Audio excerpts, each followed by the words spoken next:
landmark event. It's a pleasure, and it's also a challenge, because if you think about it, what Claudia just did and what I'm going to do right now is that we have to cover a large number of countries in a limited period of time, which means we have to try to be insightful on numerous countries. Donald Trump, the US president, he tried once to do that. It was almost 2 years ago. He was in front of the United Nations in New York. And so he was in front of a lot of head of states, especially from Africa. And so he was expected to deliver this type of speech and to deliver his view on Africa. So Africa means 54 countries. So that is the same type of exercise. Can you guess how many countries he was able to quote during his speech? Feel free. How many? 10? No, much less. Much less. Much less. 1. Okay, now which one? Not South Africa. The one who knows is very good. You will understand why. No idea?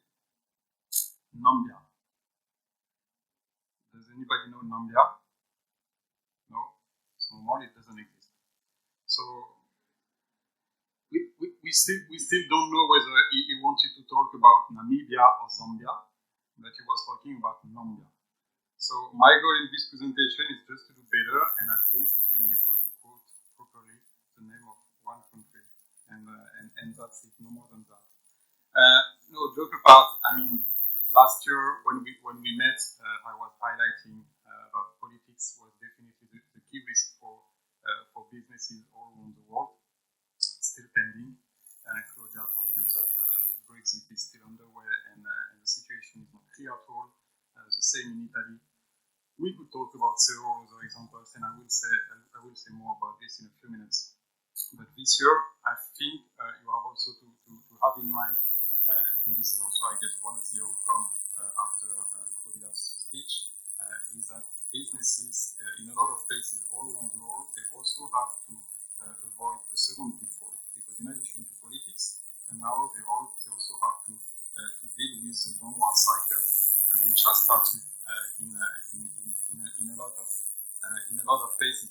So for us, what does that mean in terms of economic activity? You know that we are credit insurer, so we like looking at business insolvencies because this is very close to our activity. So just to make it simple, we use our GDP growth forecasts, like the ones Claudia showed you on her charts, and we use those forecasts in a very simple statistical model to try to forecast what's going to be the number of business insolvencies on a country-by-country basis. And you see the outcome just behind me. So we're able to do that in about 40 countries in the world. And the key message is the following. In 2/3 of those countries, we expect this year the number of business insolvencies to be a little bit higher than last year. So you will not be surprised to see on the right part of the chart a lot of hotspots in terms of political risk. Turkey, the UK, Italy, of course, with also some other Central and Eastern Europe countries. On the left part of the slide, some bright spots in terms of business insolvencies. Again, it means there are still quite a significant number of countries where we expect the economic outlook is improving. And the group of countries, of course, in the middle, where you can see some large markets, including Spain, France, Germany, where in those countries, I mean, the picture is mixed, because, of course, we expect a small magnitude increase in business insolvencies this year, meaning that the peak of the cycle has been passed. But on the other side, we start from a low point. And I think this is a good summary of my presentation and the current economic outlook in Europe. So, as I was telling you, I mean, two pitfalls to avoid for businesses: politics and the cycle. And it's true that if you look at this very simple chart behind me, you understand that the peak of the cycle has been passed in Europe, more specifically in the Eurozone, because we now, especially regarding the industry, this is the end of a very long expansion cycle. And by the way, this is the longest one we have seen in the last 30 years in the Eurozone. Why? For very simple reasons, very classical ones. At one point, in some countries, there are more and more labor shortages, so businesses have to increase wages, their margin goes down, all the more since the price of commodities has gone up in recent months. And if margins go a little bit down, it means that businesses invest a little bit less, they grow a little bit less, and so on. This is a normal process. So usually in this type of situation, of course, the situation is very different from one sector to another. This is a table I already showed, of course, last year. At Coface, we provide sector risk assessment, meaning that we look at the situation in terms of corporate credit risk on a sector-by-sector basis and on a country-by-country basis. So to get this 4-grade scale from green, which is a very low risk, to red, which is a very high risk, we combine different types of things. Of course, the expertise of our underwriters, our credit analysts all around the world, as well a lot of quantitative data going from the macroeconomic side to the microeconomic one. And when we combine all of this, we grade these assessments. Here you see the picture for key Western Europe countries. And if you look at the situation on a sector-by-sector basis, we have started to be, of course, more cautious over the last year, especially regarding very, let's say, pro-cyclical sectors. And by pro-cyclical, I mean sectors that are used to suffer first when the cycle starts to go down. And those sectors are, of course, the automotive one. So we downgraded the automotive sector in a large number of countries 6 months ago. And now we are also a little bit more cautious on sectors that supply those pro-cyclical sectors. So for instance, the chemical sector, which is a supplier of the automotive sector. Now, when you look at the situation on a country-by-country basis, of course, various situations. Spain inside the bubble is still bright spots, which is pretty much in line with what Claudia said. And of course, we will see more red and orange in political hotspots like Italy, where the situation is not solved at all, and we can expect some renewed tensions between the European Commission and the Italian government in the next weeks. And of course, the UK. So I will not repeat what Claudia said on the Brexit process because she has already said it, and because it's very hard to be clear. And if someone is clear on the Brexit process, let me say something. It's because he hasn't understood anything.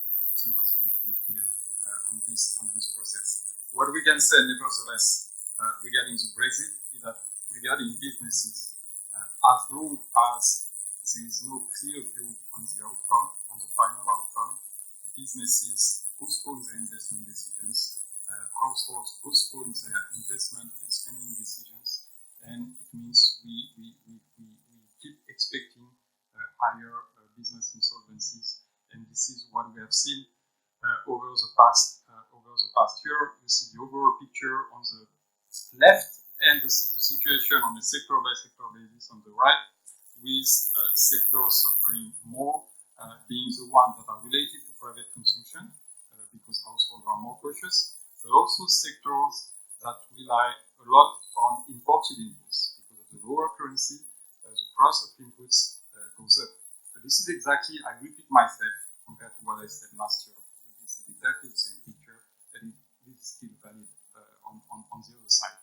So more globally speaking, we're still stuck in the middle of the vicious cycle you see behind me. I was telling you the first pitfall is a downside cycle. The second one is still politics.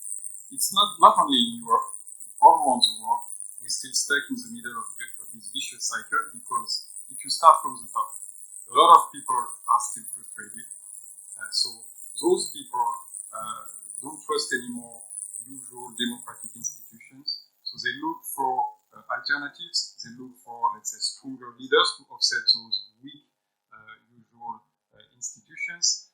And those new strong leaders, they create uncertainties. They put in place sometimes bad economic policies, meaning that GDP growth remains quite low, and people keep being frustrated because unemployment remains high, income inequalities remain high, and so on. And we close the loop. And it's very difficult, again, to close this cycle. You could say, to some extent, this is very puzzling, because the recovery now started 5 years ago in Europe, in the US, in a lot of other countries all around the world. But another problem is, even in countries where we have seen a recovery and a better economic outlook in recent years, even in those countries, the problem is people don't necessarily feel it. And a very simple example to show it, this gap between reality on the one side, economic indicators, and on the other side, what people feel on the ground, is the outcome of a yearly survey which is made in 10 European countries. And just behind me, you see the outcome regarding a very simple question, which is asked to a number of people in those 10 European countries. And the questions, you see it on the top, it's according to you, where do you think a country ranks in the world's top 200 economies? So, very simple questions, and you can recognize, of course, the flags. Just choose one specific flag. For instance, the UK, the one we were just talking about. Okay. So look at the flag regarding the UK. From this flag, go to the green axis. So the y-axis. Here you see reality. Okay. So the UK is number 5, which means the UK is the 5th largest economy in the world.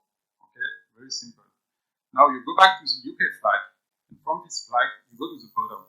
And here you see the perception according to British people who replied to this survey.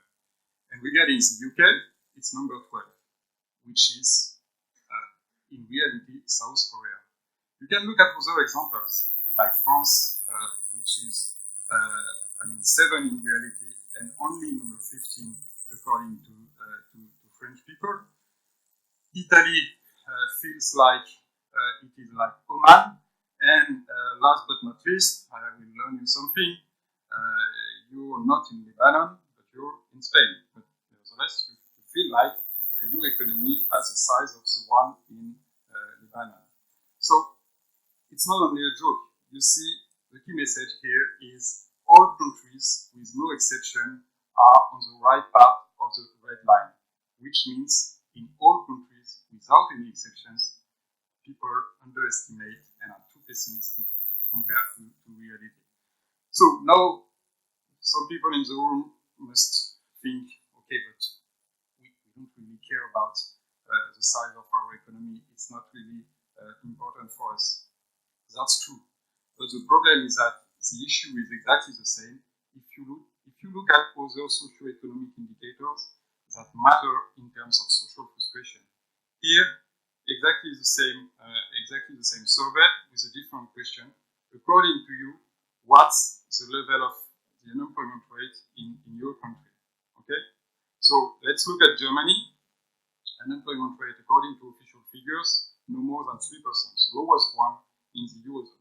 But the problem is, when you ask the German people, they think it's 20. Okay? In France, the official figure is 9, but people think it's 30. And again, if you look at Spain, people think it's above 40%.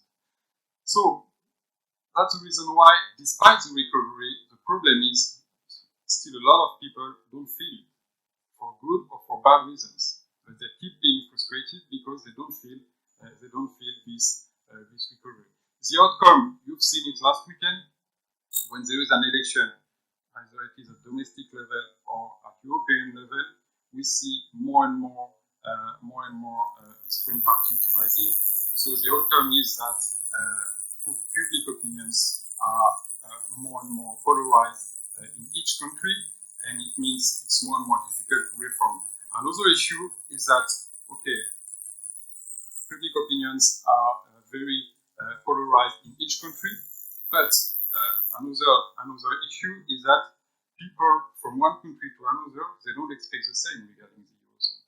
And let's look at the chart on the left behind me, which is the outcome of another survey, which is regarding expectations regarding the European Union on a country-by-country basis. So let's look at one example on the left, Greece, for instance, with a blue bar at 70%. What does that mean? It means that when you ask these questions regarding expectations on the future of the European Union to Greek people, 70% of them are telling you the first thing they expect from Europe is equal wages. Okay? Now, if you look at all countries on the left with the blue bar, the top one expectation is the same. So in 18 out of 28 countries in the European Union, mostly Southern and Eastern Europe countries, they expect more wage equality. Now the problem is that when you ask to Northern and Western Europe countries, on the right part of the slide, here expectations are very different. They look for more safety, they look for something related to education, to renewable energies, and so on. In other words, it means that Europe is very divided between, on the one side, Southern and Eastern Europe countries who look for more economic equality, and on the other side, Northern and Western Europe countries who look for something else, more social-related topics. So, to say it differently, it's going to be very difficult to reform Europe and to progress because people don't have the same expectations at all. The only one good news, and it's a big one, is regarding the euro. Because the euro, despite the increase of far-right parties and anti-European parties, the euro has never been so popular. And you see it on the left part of the slide. 64% of Eurozone member states people support the euro. It has never been so high. And this is the same if I look at some tricky countries like Italy or Greece, for instance. And this is the positive news, of course, in terms of politics, but this is also a very positive news in terms of economics, because today, of course, the euro is the best possible shield against external headwinds in terms of protectionism. Because if European countries, if European businesses trade with other European businesses, of course, they're going to be less affected in terms of protectionism threats coming from the US, for instance. And the problem is, in this regard, we have to get used to this new normal regarding trade protectionism, because this fight against the US on the one side and China on the other side is here to stay. I mean, if you read the newspapers, now everybody is talking about the new Cold War between the US and China. It's a good comparison to some extent, but to some other extent it's not, because the point is, at that time, in the 70s and the 80s, between the US and the Soviet Union, I would say it was quite simple to fight politically between the two giants, because the US didn't have any economic link with the Soviet Union. So it was easy at that time to be tough on politics. The big difference now is that on the one side, there is a strategic long-term political opposition between the US and China, but on the other side, both giants have to deal with still very close economic and financial links. So what does that mean for businesses? It means that we have to get used to this new normal where everything which is at the limit, at the threshold between politics on the one side and economics on the other side, so everything which is related to economic policies, we have to be used to a more volatile environment. We saw it first with a lot of foreign exchange volatility. We were talking about currency wars. We have to be used to it, because it's going to stay for a long period of time. Now we are talking about protectionism, trade policies, and again, this is here to stay. And in the future, we will also have to be used to very volatile and changing environments in terms of tax policies for businesses, for instance.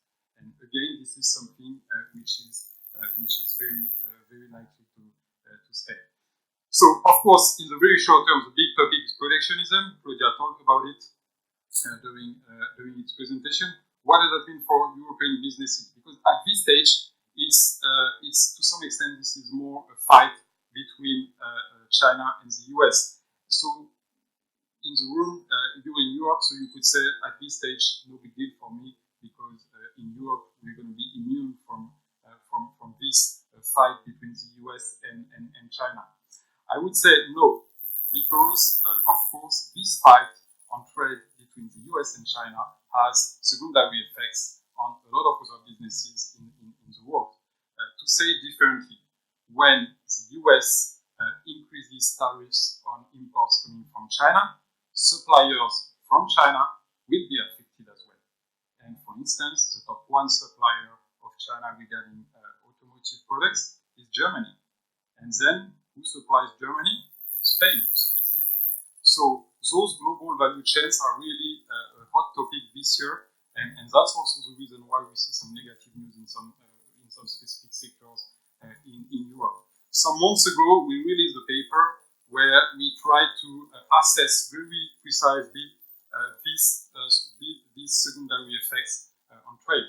So what you can read on this chart is that on average, when the US decides to hike its tariffs by 1%, for instance, on China's imports, then the suppliers of the targeted country, so China, see their exports to this country, China, declining by, on average, 0.7% when it's manufacturing sectors. And of course, the situation is very different from one sector to another, with the most affected ones being the ones related to machinery equipment, and the ones related to transport equipment, which is more or less the automotive sector.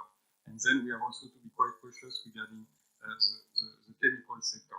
So that's a big risk for 2019. Then, very fast regarding emerging markets, because time is running. Of course, China will be affected this year by this trade war. But beyond this trade war, of course, we are still quite cautious regarding corporate credit risk in China. On a yearly basis, we make a survey where we ask a number of questions to a lot of businesses, 1,500 businesses in China, and every year we see the situation is deteriorating. And you see it behind me. The latest one has been released 1 month ago, and you see that payment delays are increasing steadily, have been increasing steadily since 2015.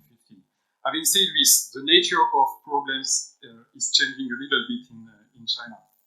We used to be very worried on sectors that are related to investment in infrastructures because of overcapacity and so on. It's still a pending issue, but what we have seen as well in the second part of last year is some signs of weakness in some private consumption-related sectors like electronics, like the automotive one. Of course, this is partly related to the trade war I was talking about, but it's also related to a new normal in China where you can't expect any more double-digit growth in those areas. Because in some cities, in more and more regions, now households are well equipped. They have nice cars, they have nice smartphones, so they don't have to buy as much as they used to be before. And this is again a normal process, but for all businesses that export to China in those areas, of course, this is something to have in mind. Second risk in the emerging world, I will be very fast because Claudia talked about it. When Donald Trump made some announcement, of course, it has a lot of consequences on capital flows to emerging markets. And just to make it short, you see it on the right-hand chart. The usual suspects this year are exactly the ones as the ones we were talking about last year. Turkey and Argentina are still in trouble, and it will continue because they're still in a vicious cycle between inflation and lower currency on the other side, and the situation remains very tricky in those both countries. Risk number 3, of course, when we talk about a volatile environment for emerging countries, commodity prices is still a pending topic. I know this is something very usual, but this time even more. I mean, in the last quarter of 2018, we recorded the deepest, the largest decrease in oil prices in the last 10 years. And in the first quarter of this year, a big rebound. So the environment regarding oil prices is even more volatile than it used to be. Because of the political environment, OPEC countries have committed to cut production. Usually in the past, it never works, but this time it has. You see it on the top, on the small chart on the top, because of Saudi Arabia. Saudi Arabia has cut production drastically to offset higher production coming from other OPEC countries, and that's the reason why oil prices have increased quite significantly in recent months. And of course, the second reason, this is related to the small chart in the bottom, which is related to unplanned production outages because of a very tricky political environment in Venezuela, in Libya, in Iran. There is less production than expected in those countries, and this is affecting the market. And last but not least, of course, to close the loop, still a lot of political risks in a lot of emerging markets, of course. I don't go back to our methodology. You know, we have a very specific methodology to assess political risk in emerging markets. I would say the big news this year is that we see, of course, more and more political risk, social risk in Africa. You've seen the news. This is not surprising. 7 to 8 years ago, we had the Arab Spring, and at that time, the situation in sub-Saharan Africa was quite different because we had this same type of social frustration, but a lot of African countries couldn't express this frustration because they had no tool to express it. No access to the internet, education level was quite low, and so on. The situation has changed quite significantly over the past 8 years. And now in a lot of sub-Saharan countries, population has more tools to express this frustration. And that's the reason why we can be more worried to some extent regarding political changes and political risk in this area.